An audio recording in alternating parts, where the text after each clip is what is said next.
was quite good. One of the exercises we did preparing for these attacks, and we did so many, shortly before the attack actually, was one based on myself being killed with City Hall blown up, and the Commissioner of Police, Ian Blair, being killed with Metropolitan Police headquarters blown up, and we organised a response based on the elimination of the leadership. And so, I mean, we'd actually built a system in place so that even if all the senior people were taken out, people down the line knew what to do, and they did, and it was brilliant. And we shouldn't be surprised, actually, if you think back, in the 1980s, we had horrific bombings a couple of times every year from the IRA. My parents went through night after night in shelters because the Nazis were bombing us.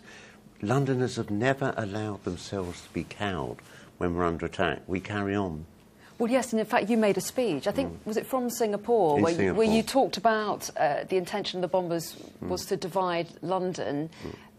Looking back, what do you think, what did they achieve? They didn't divide London at all, did they? This is what they would have liked would have been a backlash, mobs burning down mosques and Muslims being beaten up, because that would have radicalised thousands of young Muslims who would have been angry.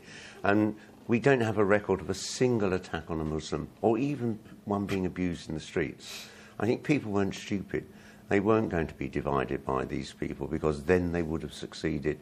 And when you look at this, when you can compare what happened in some other countries where, I mean, societies do fall apart in events like this, I think we should be really proud of the way London has stuck together.